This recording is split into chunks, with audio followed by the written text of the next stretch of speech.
Mind blown. Okay, thank you. I guess I'm up then. So yeah, thank you.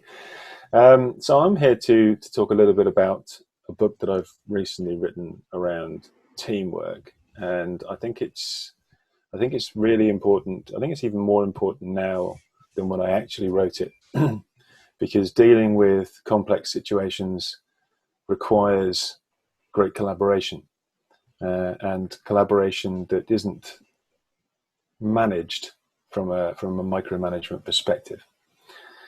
I will. So that as already been said, you can either watch the slides, you can watch the sketchnoting, or you can watch both. You can switch between the two. I'm going to do something a couple of times during this talk. You'll see something flash up on the screen like this, which is a bit of a visual signal that that's an opportunity for you to play around with sketchnoting. But you should see that a few times. So I'm aware that we're coming from lots of different places around the world, and so we've all got our different lockdown situations. I think in the UK we're still pretty bad. We still haven't got a lot of things open, like hairdressers and pubs and things like that, and we're not going back into the offices. So I'm going to have to get you to engage your memories a little bit. And if at any point you want to add some questions to the slide, the little code will be at the bottom of all the slides.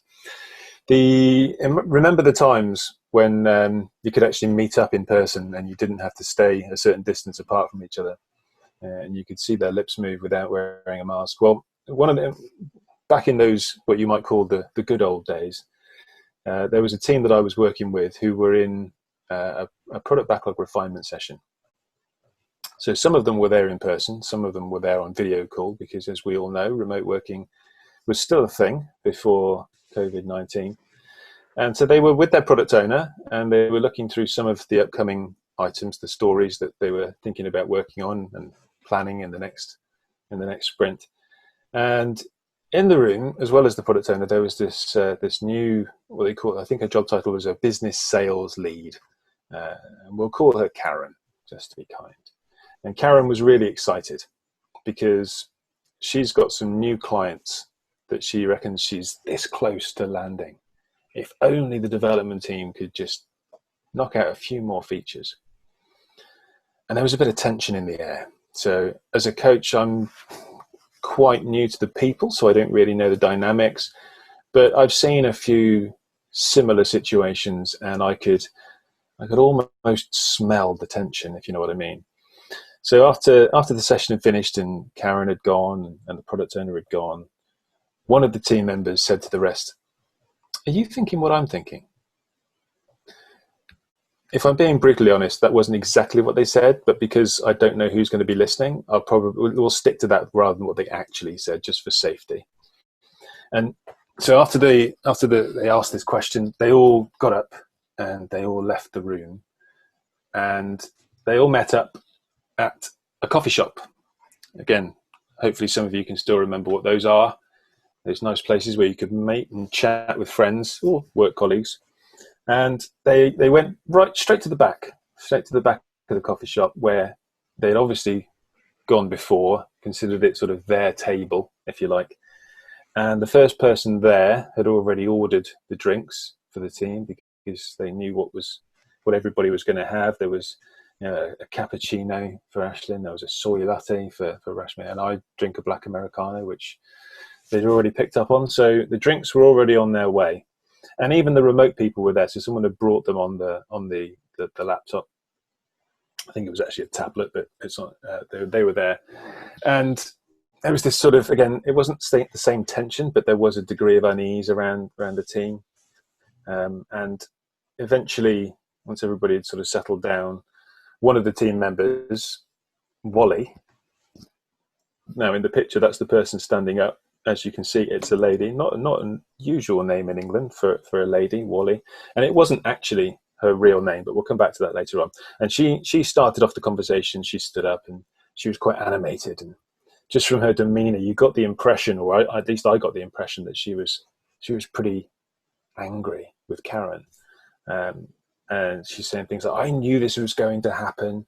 You know, you give them an inch, they take a mile," other things like that, which kind of gave the impression, the world's going to end, everything's terrible, we're doomed, kind of thing.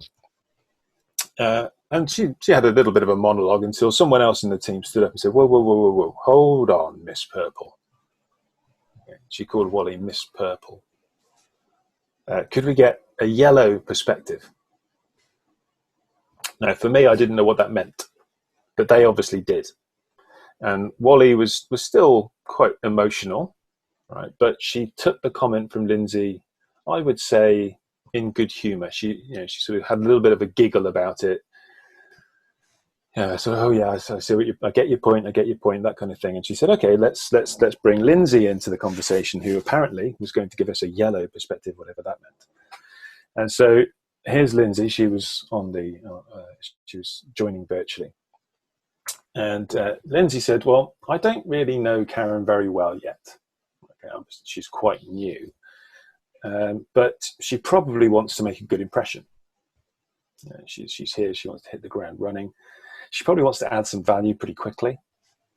She's probably feeling under pressure, actually, because the organization needs some new wins, if you like. And she's seeing these opportunities, not just to win these new clients that she's talking about, but also she's seeing the opportunities to get some features out there that would actually get us some cash, all right, but to build some of the other stuff that we really want to build. So I think she's seeing all of this stuff, and I don't think she's actually trying to do us any harm. I don't think she's being a bad person. She's doing a job, and I think it's a good job. So that was Lindsay's impression. And I was interested in what they meant by this purple and yellow thing. And so they talked me through, here's your first sketchnoting opportunity, people. They talked me through a little bit of what you might call a personality profiling tool that they went through. Now, I'm not going to sit here and give you the name of the tool, because the tool itself is not important. It wasn't that it was a good tool or the right tool. It was just something that they did. Now, anything that tries to assess your personality is going to be flawed by its nature. It's impossible to do that, because we're all so unique and we're all so different. And so the team did this little exercise with, as we say in England, a pinch of salt. So they didn't put too much emphasis on it. They didn't put too much faith in it. But they laughed along the way, because there was some really basic oversimplifications of people's personality, but there were also some really quite telling truths, if you like, that people recognized about themselves. So there were 4 personality types that this tool was talking about. And just remember, it's not about this is the right tool. But there were the reds. Okay, now the reds, these people, they're really very driven. Okay, high achievers. They want to get stuff done. And one of the ways that they like to get stuff done is by making sure that they're in control. We've got to do it right, and there is a right way, and I will be responsible for making sure that happens. In order to do that, they're quite comfortable making decisions, and they're more than happy speaking up. And this is a couple of people in the team thought, okay, I can see myself in that a little bit. And you probably recognize a few people. And it's none of these colors are good, none of these colors are bad. Okay, so it's just about thinking about them. The yellows, so like Lindsay, they're very optimistic by nature.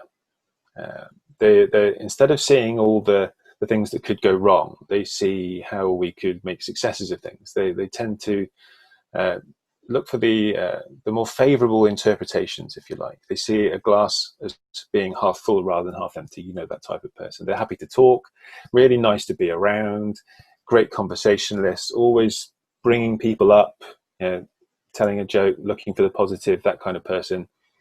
Again, not good, not bad, just is. The blues, okay, so we had a couple of blues in the team.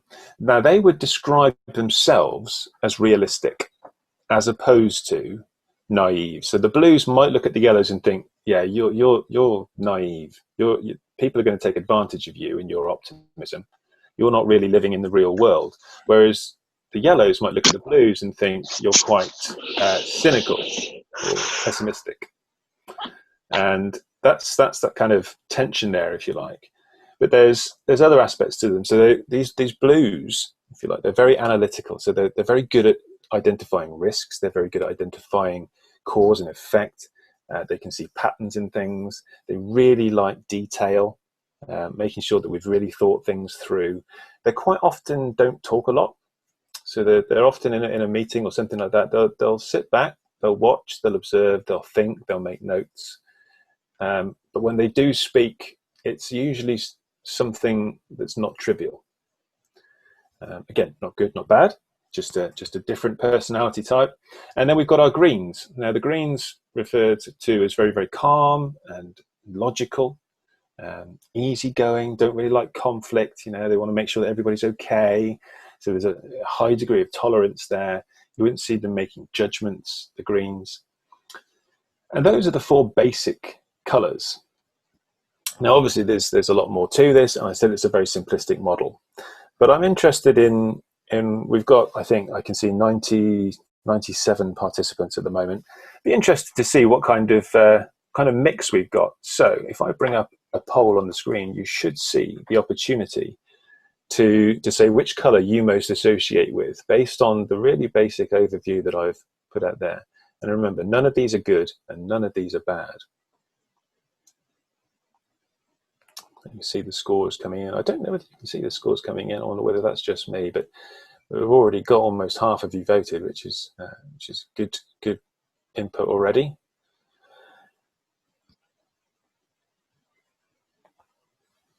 Two-thirds of you have already voted. So yeah, there'll be times when you think of yourself a little bit more perhaps green, and times when you think of yourself a little bit more red, but just what you most closely associated with. It's not that you're going to be in one box forever. Give you a couple more seconds for the last few people. So get your voting quickly, and I will stop it there. So of the people that did vote, these are the results. So pretty even, really, a pretty even mix. A little bit more greens, but only marginally. I'll share those results then, make sure you can all see them. So very, very close mix. And that's not necessarily a good or a bad thing either. But what I have seen in teams is, and what this team found, the most useful thing about this exercise was not, oh, we've got too many reds, let's get rid of one red and bring in another yellow. It was just a greater awareness of how people think, their default thought processes, the strengths that they bring to the team, and where we might need to balance out certain aspects of our team to have a more rounded view of certain things. So that was interesting for them. They'd found that they'd been able to relate with each other better. They'd found that they'd been able to collaborate better. They found they'd been able to even have a bit more fun. They could see people's actions and where they were coming from a lot more. So back to our team. I mentioned, well, it wasn't me actually. It was one of the team members who called Wally Miss Purple. Now, purple isn't a colour on there, obviously, but Wally, when they did this, they decided that she was very on the borderline between red and blue. And so when you mix red and blue, you get purple. And the team had taken this model and sort of made it their own, if you like, which I think is probably the most important thing for any team with a model, because all models are wrong, but some can be useful.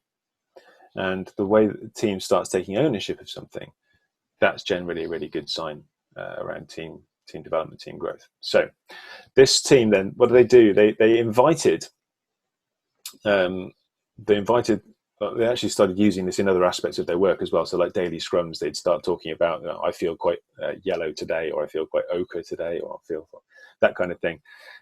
They'd also done some other things. So this is a screenshot of my attempt at some kind of sketchnoting, if you like. This is me sketchnoting out my journey line. It's an activity that you might have come across before, and I took from Lisa Adkins's great book, Coaching Agile Teams. So this is my journey over my career, and this team had done that. They'd done their own journey lines, and they'd shared their journey lines with each other. So they told them about the jobs they'd been at, their achievements outside of work. You know, they'd had kids at this time, they'd been made redundant here, you know, anything like that. And again, that sharing of information with each other about themselves proved to be really, really useful in bonding. Now, I'd seen journey lines before. Here's your second sketchnoting opportunity. I'd seen journey lines before, but I hadn't seen this exercise before. Now, what this team had done is they created what they call user manuals. Now, you might have seen this before. Basically, what it was is, how does Geoff work? All right. So what you've got on here is a load of symbols. You heard Yuri talk about icons. There's a lot of graphical icons on here to explain each member of the team. So you've got a splash of green up there to indicate that I was very much a green personality rather than a red or a blue. I liked sport, I liked my music. And then there were the specific skills that I brought to the team. So I might be a good listener, for example. I might be quite creative or innovative, and I might be quite brave. Perhaps that's a useful skill that I bring to the team, knowing my strengths. But there are a few things that if I was on your team, you'd probably want to be a little bit aware of. So I've got a little, I can't show you my cursor, but I've got the under the warning sign, there are 3 icons, and they represent the fact that if people are late, that really does bug me. I really like starting on time. I don't like finishing late. And I also like balance. So I find myself taking the side of people that I don't necessarily agree with, but if I feel they're being bullied, I'll generally back them up even if I don't believe in them. And that sort of, my buttons get pressed if I feel a sense of imbalance. And I've got defects, so I've got some dodgy knees, and I also get nosebleeds now and again, and that can freak people out if they don't know about them. So just letting people know what they can expect. My operating instructions there, I'm quite slow at picking up new technology. Don't try and contact me on weekends or after 4 o'clock. And if I'm in a boring meeting, I might fall asleep. So just beware. And then the one thing that I really, really liked about this user manual is they shared their troubleshooting aspects. So I'll give you some examples here. So the troubleshooting question, if you like, the frequently asked question might be, I've got an email from Geoff and it seems like he's mad at me. And the response in the troubleshooting, well, he's probably just rushed it. He's quite quick, impatient. He probably just rushed it. Why is Geoff really quiet? Well, he's probably thinking, tired, or leaving space for someone else. And why does Geoff look upset? So these user manuals, they'd done this and they'd shared this with their teammates.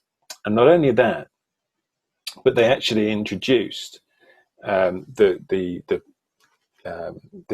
business sales associate. I can't remember the job title now, but Karen. They introduced Karen to this concept, and she got involved in it as well.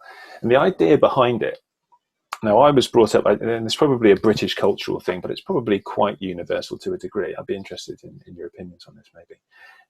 I was brought up with, treat people as you would like to be treated. That was kind of a rule for life that little Geoff was given when he went off to school.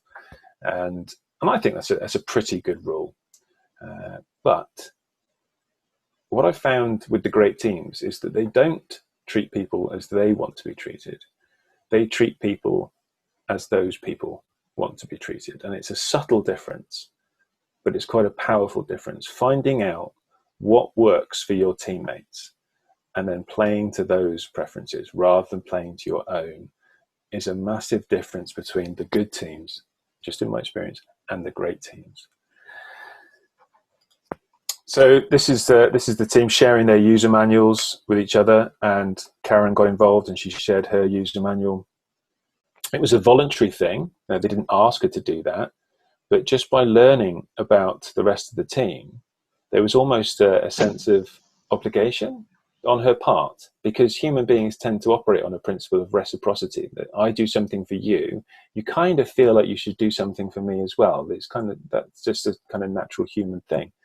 So Karen submitted and shared her user manual. And when they look back on, when the team looked back on this time, they saw that in hindsight, in retrospect, as a bit of a rite of passage, as sort of you're now part of the team.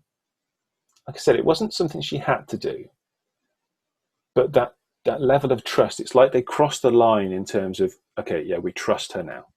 We trust her intentions. And that, I think, was a really big shift in the relationship between Karen and the rest of the team.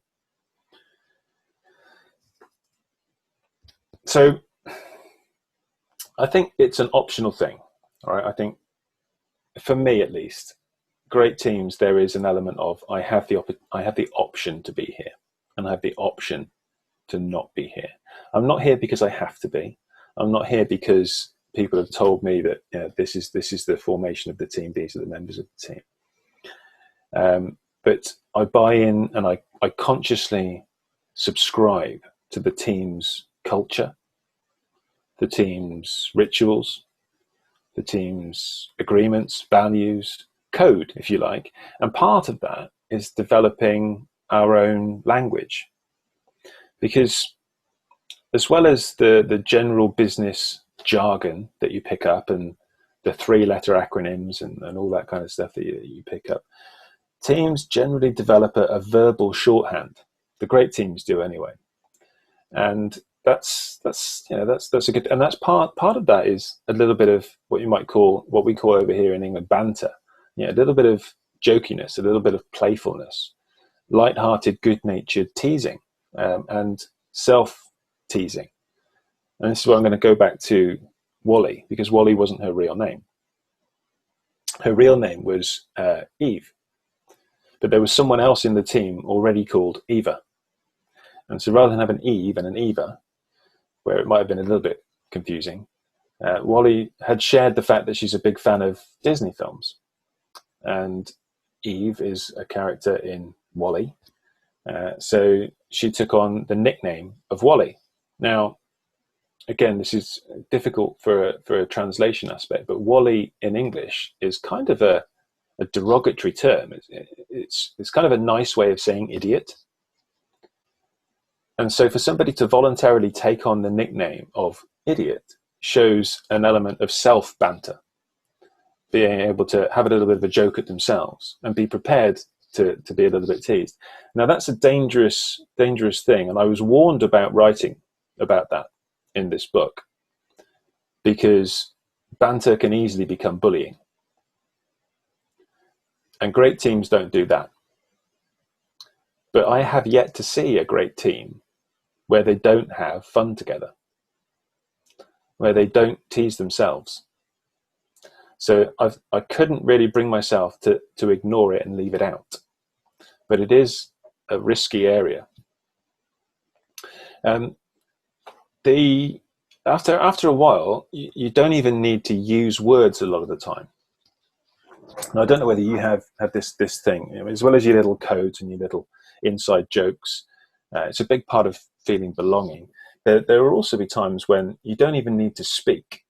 You just know something that the rest of your team is thinking. And I used to freak my wife out. So my wife and I have been together for 25 years now. And so we know what each other's, it feels like we know what each other's thinking, but we don't. So we'd be driving along in the car and I would say something. And she said, I was just thinking that. Get out of my head, Geoff. She said, that's freaking me out. And it's not that I can read her mind. Obviously, I can't read her mind. But because we've been through the same kind of thing so many times, we've picked up on each other's patterns. And that happens within great teams as well. So there are times when actually we don't need to speak in a great team. We can kind of just give each other a look, or we laugh at the same thing. Again, I don't know whether you've experienced that, but it's quite a cool thing. It can be a little bit freaky to begin with, but it's quite a cool thing. And this is where the team in this story, they knew that, right? So when that person said, are you thinking what I'm thinking? What they actually said was a code word. It was a word that I can't share with you because it was a little bit rude. But they said, and they knew what that meant. That word meant, let's go to the coffee shop and have a chat about it. And so they knew what they were thinking. That's just part of being together for a while and experiencing things together. Now, apparently, I didn't realize this. So I saw this with a team, but I didn't realize there was actually a thing. And as with most of the really clever and profound things in the world, they seem to come from Japan. I think it's because they have fancy calligraphy and it looks cool. And the words sound cool as well. Apparently, this is also known as Ishin Denshin. Now, I wasn't aware of this until I started writing the book, when I was introduced to this term by a guy called Tony Richards. Now, what Ishin Denshin refers to is unspoken mutual understanding. And I think the Japanese use the phrase, what the mind thinks, the heart transmits. And it does feel a little bit like telepathy. And it's not necessarily something I'm suggesting that you should aim for, but it is a good sign in my experience that this team has been through something together. They have that collective experience. They have similar experiences together, and that builds bonds, it builds trust, it builds rapport. So I say summary, but I am going to give you a little bit after this, just summarize what I've said so far. From my experience, great teams, they do develop this respectful, safe, and fun common language. The word safe is important there. It's respectful, it's safe, and it's fun. They learn how each other's minds work, not so that they can manipulate each other, but to build that sense of common experience, to develop that shorthand so they can get through, they can solve problems, they can have conversations, they can reach resolutions, they make decisions quicker and more in tune with each other's preferences. Great teams know without needing to be told. They understand where people contribute to the team, and they're also careful that they make sure that those people know that their contributions are valued to the team. And great teams put the team's goals above their own individual goals, and that's, for me, one of the big ones, because it's often unspoken in a lot of the teams that I've seen that to be part of a team, you actually have to give up a little bit of what you want. You have to sacrifice a little bit of your selfish objectives to be part of a great team. And that's not a bad thing. It might feel like it to begin with, but what you're hopefully getting is you're getting a trade. And as with all trades, in order for them to be effective, both parties need to benefit. Yeah, so I've got a lot of resource A, you've got a lot of resource B. If I give you some of resource A, you give me some of resource B, we're happy. We're happier than if we just had all of our own original resources. That's a mutually beneficial trade. But it's not spoken about very often. And so I see teams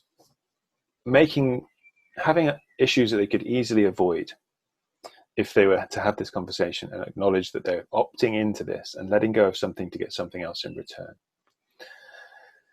Your third sketchnoting opportunity is this acronym that I've built the book around, which is SQUAD. So while every team that I've seen is unique, absolutely, there are a few common patterns that I've noticed, and that great teams, they do have a habit of self-improvement. They want to get better, not because someone tells them to, not because they get a bonus if they improve, but because actually getting better is something that's of value to them. They enjoy the process of getting better. Quality is another thread, doing something properly. We used to sort of have a joke at the company that I used to work at, which was, if you're not happy to put your mobile number in the release notes, you're not proud of your work. So quality is important. Unity, that sense of togetherness, that sense of bond is there in every great team. All of the great teams that I've seen and been part of are audacious. They're brave. They challenge things. They take risks. They're open to failure. But they don't forget that they're there to deliver. So yes, we're getting better. Yes, we're doing things well. Yes, we're having fun and being a great team and trusting each other and getting on well. And we're taking risks and we're risking failure. But we're also shipping something. We're delivering something. And all of the great teams that I've seen anyway, have those 5 things in common.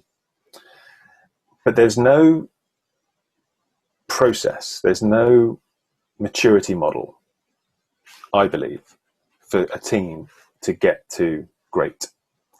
I think every team finds their own path. And a lot of it is based on their circumstances and the challenges that they're facing and where the individuals in the team are right now and where the team is right now. But there are a number of things that you might look out for as your team. And I mentioned one with regards to this idea of the user journey and developing that sense of bond and that sense of trust, sharing something with other people. that user manual with bringing Karen into that process, where at the time they didn't really think it was that important, but when they look back on it, they thought, actually, yes, that was something quite significant. Now, I use the term milestones for that with the team milestones. And largely that's because I recently had another baby, and I was introduced to this concept of milestone cards. Today I had my first bath, or today I took my first steps, or today I threw up all in mummy's hair, whatever it is.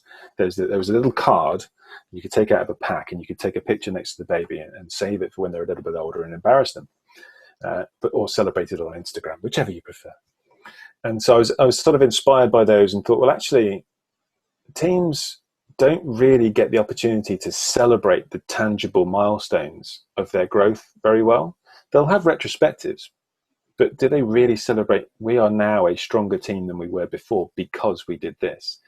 Or in some cases, look at some of the milestones that other teams have achieved and thought, do you know what? Yeah, that we would like that as our team.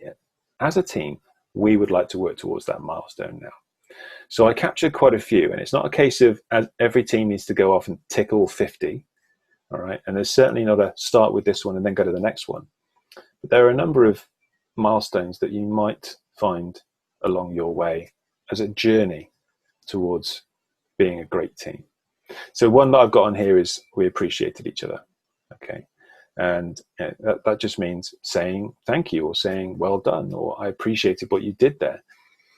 And a lot of feedback in organizations focuses on what we could do better. And that's really helpful. It's really helpful. But sometimes it's nice to know that actually what you're doing is valued. It's useful. It's recognized and appreciated by those around you. And so taking a little bit of time out to say thank you, what I call catching your teammates doing things right. Okay, it's very easy to catch someone doing something wrong, but we don't really spend a lot of time catching people doing things right, in my experience. And certainly for the Brits, we find it a little bit embarrassing when people say, well done, or thank you, or that was really good. But we kind of like it, really. And so that's one milestone, potentially. And so the book has stories, like the one I told you about the team there. And it also has a number of these milestone cards in the back that you can tear out and you can take a picture with. So maybe we developed our own language, or we made work fun, or we put the team first instead of our individuals, or we found out something really important about ourselves and us as a team. And on the back, there are a number of different things around those milestones. So everything that we try, everything that we do, everything that we work towards always has a risk. All right, there's always a risk that it doesn't quite work out, or it has a sort of slightly negative side effect. And as a team, knowing what might go wrong when doing something, I think is important. So before you jump into something, so if you're finding out something about yourselves and your teammates, that's vulnerable, And if I'm going to share something with you about my nosebleeds, or my career, or how I might not really like it when you turn up late, you now have something over me. So if you want to upset me, no, just turn up late, right? So I'm putting myself at risk by sharing this information about me, and that could go wrong. And so aware of that, and maybe it's something we work towards in a step-by-step way. But there should be something beneficial, right? So if we found out something about our teammates, what's important to us as a team, that's got to be useful to us. So what rewards can we expect from hitting this milestone? And are there any rituals that we can put in place to increase our chances of hitting that milestone or making the most out of it? And for each of these cards, there's a set of resources that I've curated and pulled together over the years. But also I'm inviting the community. So anybody who's reading this book now has access to all of these pages, and they can add their own resources, videos, articles, exercises, retrospective tools, books, anything that they think, this could be helpful if a team wanted to achieve this milestone. And I'm going to, because I think I'm out of time, just a quick check. I've got 30 seconds left. So I kind of touched about all of these things here. So I will call it time there. And rather than throw more information at you, I'll invite Stina to open up the Q&A. Is that all right? Yeah, just a second. I'll find it here. So I will stop the share, and you can gather what you would like. How was that for you, Yuri?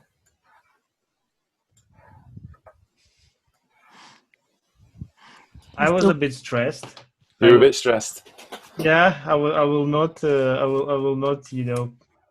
Play it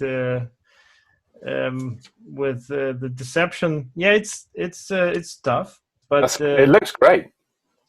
thank you so much. It's the second page because you have the other one as well. Yeah, I filled 2 pages, and but it's also very rewarding. And when you do this, you really are following the speaker, because I really lost the sense of time, and I was never threatened by phasing out or just getting rambling into my own mind. I really followed the talk, so it really helped me to stay focused and really follow deeply your narrative. So yeah, there is a price to pay, but the reward is so much greater. So I feel good. It looks like our first question is for you on that, actually. How do you remember everything that's mentioned? Because I think I would be similar to Lena here. While I'm sketching something, I'm worried that I might miss something that somebody's talking about. So how do you do that? And yeah, I think I can refer to these situations. There were several times when I was still catching up with the previous part while you were on to the next one, but I cannot say that I wasn't listening. I think even though I was still finishing off my previous module, I was still following you, so that in a way helped me to stay concentrated, as if I was holding a fiddle tool in my hand, right? So I was drawing, writing, even though it wasn't really directly pertaining. So I don't think it's a big risk here, because you're still doing something with your hand, stimulating your brain activity. I wouldn't be worried about that too much. So you're kind of putting down the main points. And exactly. I think a lot of there's an element for me maybe of trusting my subconscious that the other stuff is that I'm saying while you're doing that is going in somewhere, and you can bring it back from the hooks that you've got on the paper. Is that right? Yes, absolutely. And also, I don't want to chase something like ideal. There is a part of me trying to get there, leaving me stressed, but I want to work with myself, constantly reminding myself that it's not the intention to have the illustration. The intention is to have a good experience, right? To engage with what you're talking about and being able to concentrate on what is essential. And then this lack of time actually helps me, because it forces me to choose the juiciest parts of what you're talking about and finding a good visual representation for those. That's a really interesting way of putting it, actually. For me, I think if you hadn't said that, I would have probably been thinking, yeah, I want to capture the talk on the paper. But actually what you're saying is it's the experience, and it helps you remember stuff by doing the visualization. Yes. And right now, if you, for example, try to refer to a part of your narrative, for example, to reiterate or maybe put more details, I would even have a visual memory of where we need to navigate back to. That, I think, talks about the efficacy of the method when it comes to memorizing material and organizing that for yourself. Cool.